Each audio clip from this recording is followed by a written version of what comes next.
here's a little sacral mobilization technique that can help really reduce the compression in the posterior pelvic floor. So what I'm using here is a small towel roll. It's basically a hand towel size.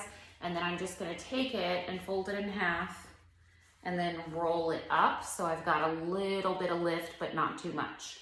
So I'm going to set up in a 90-90 position. So my feet are on the wall, hips at 90, knees at 90.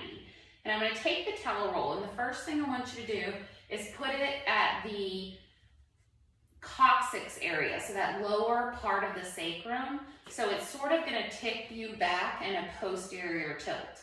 So in that position, go ahead and take an inhale, and then a long exhale and contract the pelvic floor. Now, I'm just completely relaxing my legs here against the wall. On the next inhale, let the pelvic floor go and kind of down into the pelvic floor when you breathe. So what you might notice is you feel more pressure pushing forward into the pelvic floor. So I want you to do about 3 or 4 breaths just to feel that there.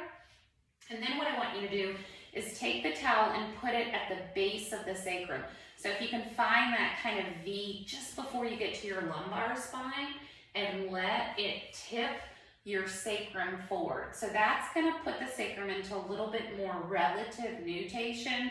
Our feet on the wall are going to drive more internal rotation of the iliums. So we're essentially biasing kind of a mid-stance position where we're opening the back of the pelvic floor, so that posterior aspect. So now in this position, go ahead and try your breaths. Take an inhale. Take a long exhale.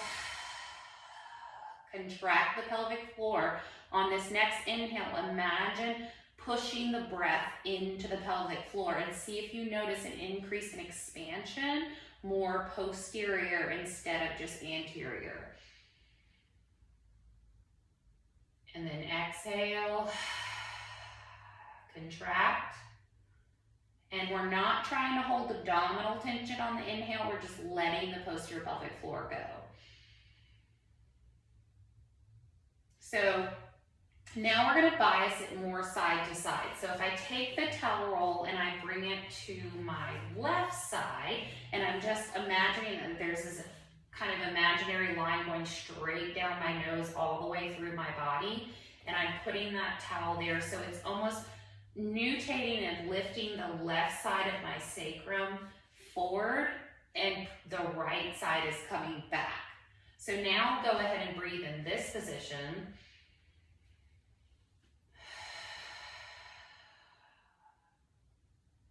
And on that inhale, allow yourself to push pressure into the left side of the sacral area between the coccyx and the sacral, the lateral border on the left and the ilium.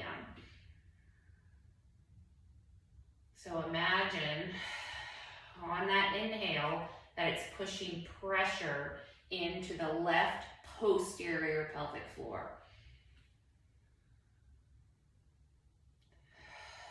And then when you're done with that side, go ahead and switch to the right.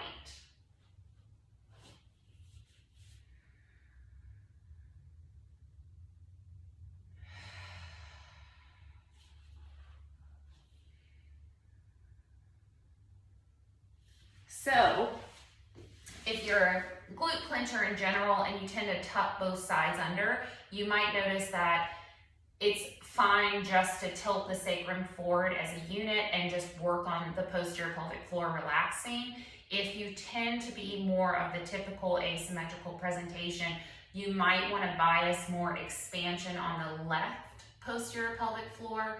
Now, if you have an added layer of compensation where you sort of glute clenched and push that right side forward, you might want to work on the right side as well. So you can do both separately and you can do them together, but you can release that area and then go into your hip shifting or asymmetrical strategies or techniques to then try to reposition without that added layer of kind of compression and contraction on the back side of the pelvic floor.